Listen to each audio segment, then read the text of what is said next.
Morning, guys. Welcome to Coffee Chat. Wow, Judy has a few errands to take care of downtown here in McKinney, so I thought I would just tag along and do my coffee chat out here. Guys, the article that I was reading this morning, I'm telling you what, it is a major eye-opener. This is coming out of the United Nations, where they are ordering banks worldwide to make digital IDs mandatory for all customers. But not only that, basically what they're saying is they want them also to refuse services to those that are deemed non-compliant and are put on such and such of a blacklist and this kind of stuff. Guys, what we're witnessing right now is that transitioned into this new digital economy. Like we have always said, digital IDs are going to be a major part of that.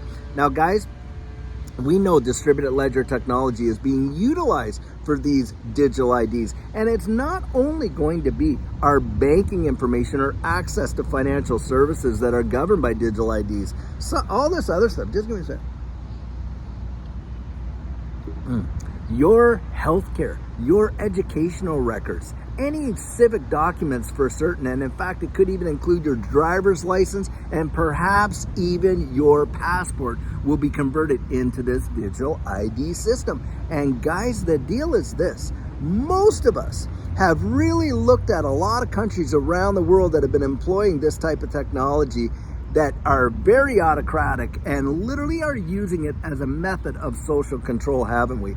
That is where you and I have got to get out there and make our voices known to our elected officials that, hey, that's not the system that we're in for. We want our autonomy kept intact. We want the ability to transact and not just to be thrown on a blacklist because we carry the wrong opinion and that type of stuff. And there has to be checks and balances and all that kind of deal. But if we don't get out there and we don't say our piece about it, then look, we could get a system that we're really not wanting, to be sure.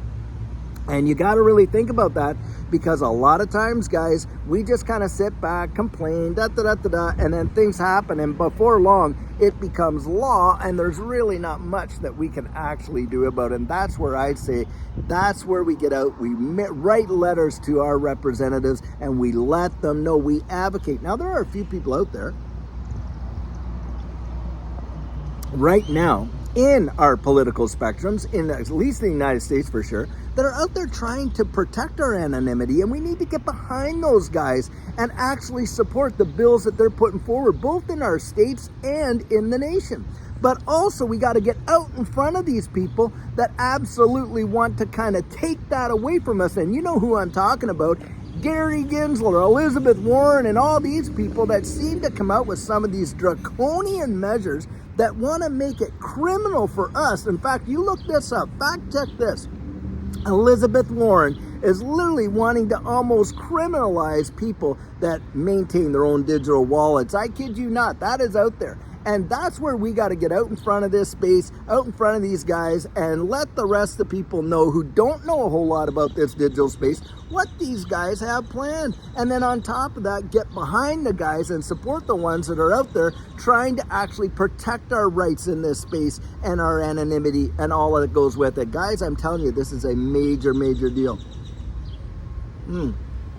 Now, hey, I am going to put the link to this article right in the description of this video so you can go and read it for yourself. It is absolutely Orwellian, but that's what's coming down the pike, and they want to employ this, I believe, by April of 2024. So we're not talking too far down the road. Absolutely zero doubt. Guys, this is something that all of us really need to be cognizant of and be out in front of. I genuinely believe it, and it's going to be a major deal. But it shows you guys how close we are to the implementation of this new digital economy. It is coming, and it's coming way faster than a lot of people say. Just look at the ISO 222 messaging standard and its implementation. And then you got FedNow literally coming out next month and its implementation. And guys, take a look at how Ripple is interconnected with a lot of the implementation of majority of this new financial system. It is going to be amazing. There are positives to be sure, but that does not mean that we don't actually get out there and vocalize ourselves when we see these negatives coming out. But anyways, guys, I sure hope you're having a fantastic Tuesday, and I'll tell you what, until later on when we have a great video for you, I sure hope you have a good one, and take care.